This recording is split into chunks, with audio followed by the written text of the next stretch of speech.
Hey everybody, we are making pumpkin pie today at Casa Urban Farm Gal. Today I'm going to show you how to take a whole pumpkin, roast it, make it into a nice pumpkin puree, and then make a pumpkin pie from it. Because why should you buy pumpkin pie filling from a can? You shouldn't. We have pumpkins. We get them with the CSA every year right before Thanksgiving. A couple of things you should know about pumpkins and winter squashes. Pumpkins can be used to make pumpkin pie. They don't have to be used to make pumpkin pie. You can use them to make any sort of dishes like you would with any other kind of winter squash, including acorn squash. You can just substitute one for the other if you like. The flavor and texture, yes, are a little different, but essentially they're pretty much the same thing. These two in front here, this is a little fairy winter squash that we got the first week of the CSA, and it's a winter squash. You can treat it like a pumpkin if you want to bake the flesh up, and then you can make pies with it too. The flavor will be a little different than pumpkin, but still very good. This is called Carnival winter squash, and so it's got some orange and green modeling on a yellow background, and these are really good. Their taste is a lot like an acorn squash.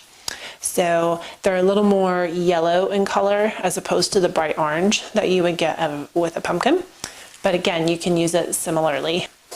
As long as there are no obvious scratches or anything, bruising, or if the stem has not been broken off, then these squashes will last for a few weeks in a cool, dry place. So in a basement, or if you have a cupboard that sits on an outside wall that stays cooler than the rest of your kitchen, then that might be a good place for it. That's where this one has been for the past couple weeks, but I've noticed we're starting to get a little soft spot here. So I need to go ahead and cook this up before it goes bad.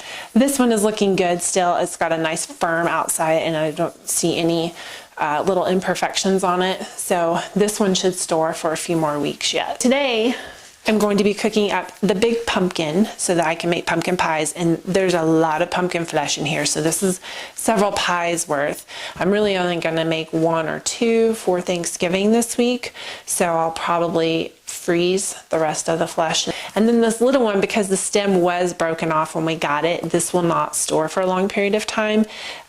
When I first brought it home, I noticed that it was actually weeping a little bit, and so this gives you an entry point for bacteria and fungi and things to get in here and to start to cause the rotting process. So this guy needs to be cooked up because it is not going to store in my kitchen. So I'm really lazy when it comes to cooking squashes, and oftentimes I will just cook them whole, and then once they're soft and easy to cut, then I'll cut them in half and scoop the seeds out.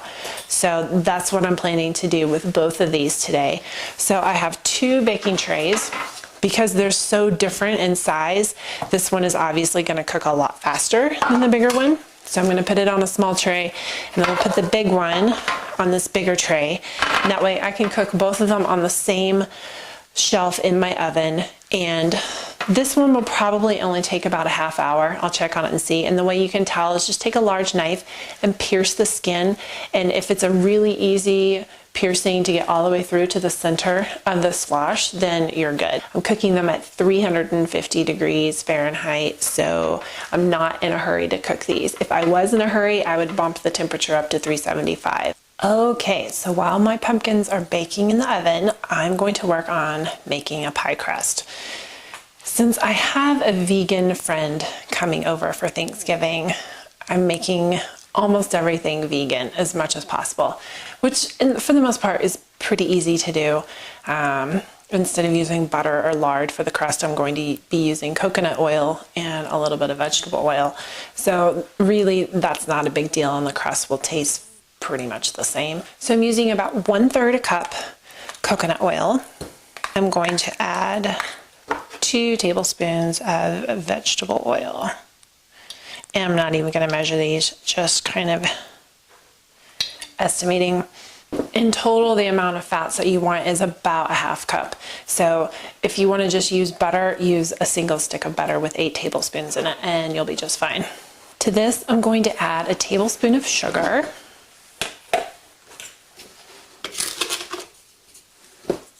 I'm going to add just a little bit of salt, maybe 1/8 teaspoon. And this year, just for something different, I'm actually going to add a little bit of crushed rosemary to my crust. So I've had some dried rosemary leaves. I pulled off maybe a dozen leaves, and then I've crushed them up into a powder in my mortar and pestle. In total, we're talking maybe 1/4 teaspoon at most. And just something to give it a little bit of a different flavor. And then to this, I'm going to add 1.5 cups of flour. And my flour here that I'm using is a high protein flour. And I've got a mixture of white flour and whole wheat flour. Now, sometimes when I'm in a hurry, I will actually do this in my food processor. I'm not in a super big hurry today, and I don't know, sometimes it's just kind of nice to do it by hand. So I'm using my pastry cutter. If you don't have one of these, you can do this with a fork or even 2 forks. It's a little slower, but it'll still get the job done. If you really just want to speed it up, then throw this all in your food processor, and it'll take about 30 seconds to get it all together. While you're working this fat into the flour, you're looking for little crumbles. This took me a couple minutes, and the texture of your mixture now looks kind of like sand. In order to get this into a dough, you need to add some ice water. I start out with about 2 tablespoons, and then just use a spatula or a spoon to kind of pull it together and mash it so that it tries to stick. Really, we should only need about 3 or 4 tablespoons of water. But it kind of depends on how dry your flour is, so you may need a little more. But we'll start with the full 4. This might work. I think we're going to be okay. So now, this is the part that the food processor will keep your hands from getting messy. But I'm going to use my fingers and kind of pull all this together.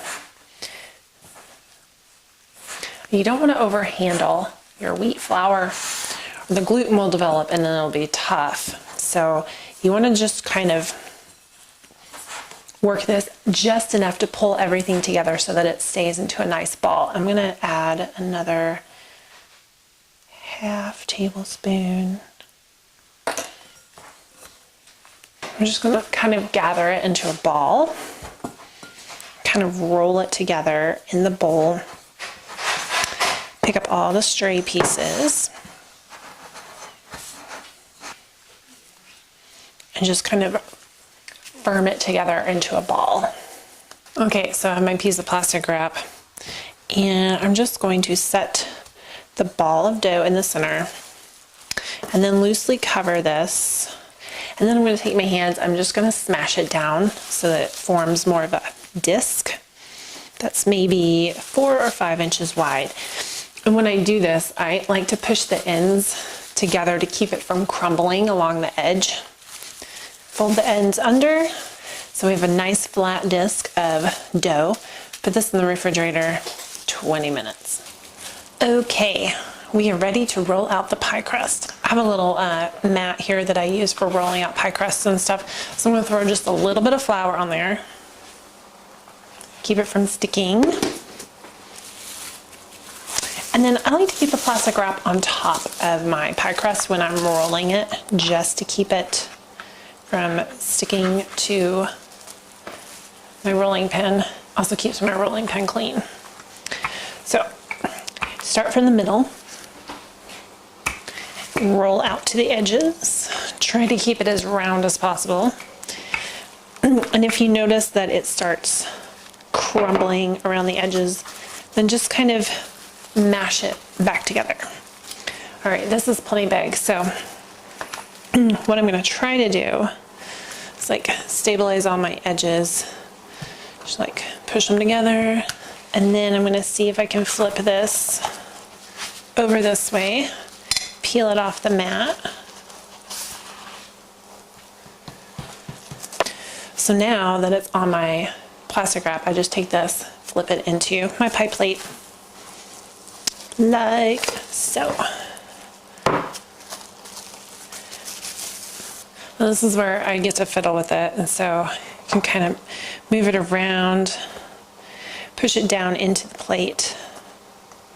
And then I've got more edge over here than I do here, so sometimes I'll just peel it up and rearrange it over on the other side. And then what's left, just kind of roll under. Okay, I'm gonna kind of flute the edge by just twisting it between my thumb and forefinger.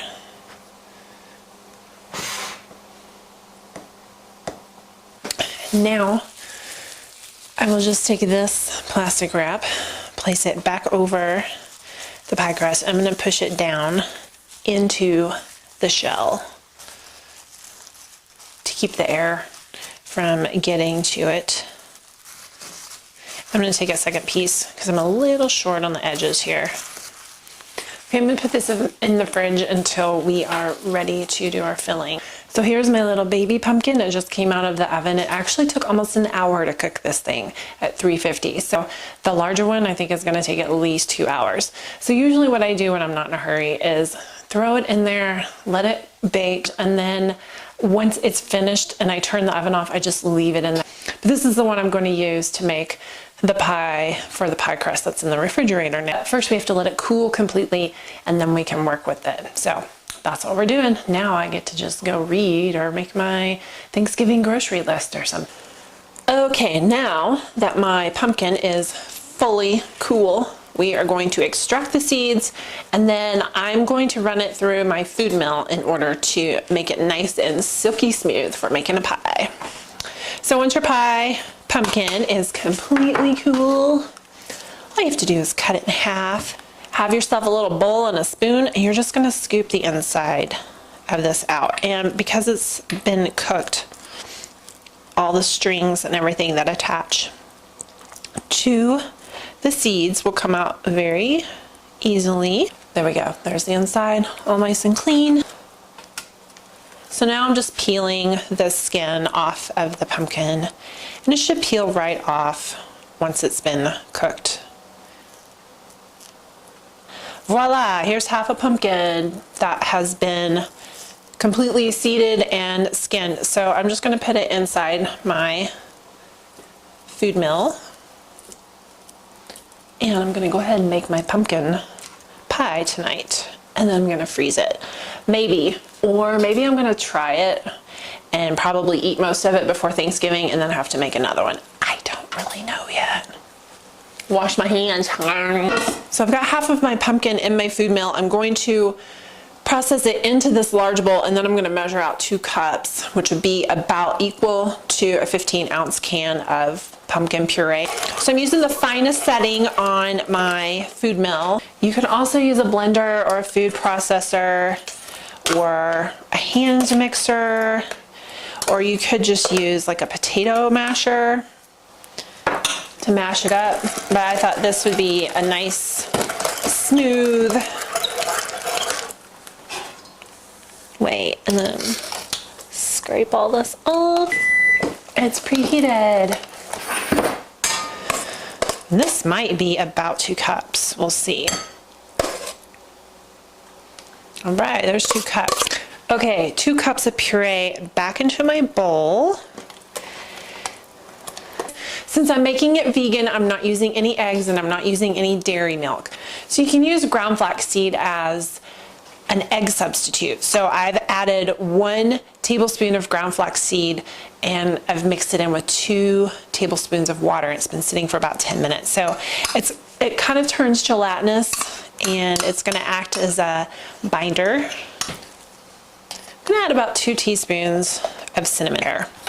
I make my pumpkin pie with just cinnamon. That's how it's always been. That's how it's always gonna be. Okay, and so next I'm going to add about 1 cup of sugar. Actually, I'm gonna do about 3/4 cup of sugar because this pumpkin is actually fairly sweet. And I prefer my pies to be a little on the not so sweet side. So I'm just gonna stir all this together. Since we're going vegan, I'm using soy milk and I'm gonna add 1 cup of soy milk to this.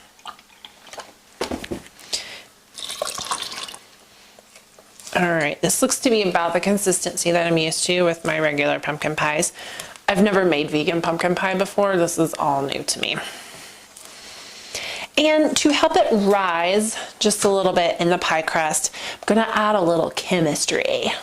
So, if you've ever made the little volcano for your science lab with baking soda and vinegar, we're gonna do the same thing here. I do this with some of my muffin recipes sometimes, and you throw the two in and they fizz and bubble and everything, and the byproducts that they produce, which is carbon dioxide gas, helps kind of create some lift and fizziness in the batter. So when it's baking, it's going to kind of rise a little bit. So that's what I'm going to do now. A half teaspoon baking soda, sprinkle it around. And I'm going to add 2 teaspoons of apple cider vinegar. Now, if you're worried about the vinegar taste coming through, don't worry about it. You're not gonna be able to taste it.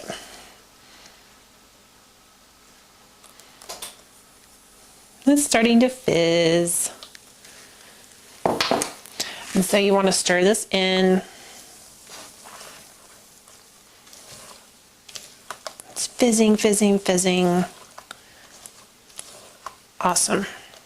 Maybelle is right below me, so when I'm going over to the pantry in the fridge, I have to like step over her. She doesn't seem to be bothered by it, so whatever. One thing I am gonna do just to make sure that this tastes all right is I'm gonna dip my spoon in and make sure that my sugar and my cinnamon are in the proportions that I want them to be in. Yeah, I like that. Here's my pie crust that's been sitting out at room temperature for a little while. So I'm going to throw this in the oven at 375 degrees for about 15 or 20 minutes. Then I'm going to lower the temperature down and let it just simmer and cook for another hour or so. Okay, here it is. It just came out of the oven, so I can't even touch it. It's so hot. But it took about another hour after I baked it at the higher temperature. So 375 for 20 minutes. I lowered it to 350. And it was probably 50 minutes to an hour, somewhere in there. I didn't keep track the first 20 minutes or so. Here we are. So I can't wait to taste it. We'll just have to wait. So it needs to cool. And then I'm going to freeze it to keep it until Thanksgiving. So that is how you make a pumpkin pie with a pie pumpkin. So go do it, Helena Loco CSA members. So on Tuesday, I'm going to brine my turkey with a dry rub. So on Tuesday, look for that video. All right, we'll see you next time. And this week is our very last week of the season. So we'll get lots of Thanksgiving goodies and it's gonna be fantastic. All right. Why didn't I loosen the lid first? It's not gonna hurt anything at all.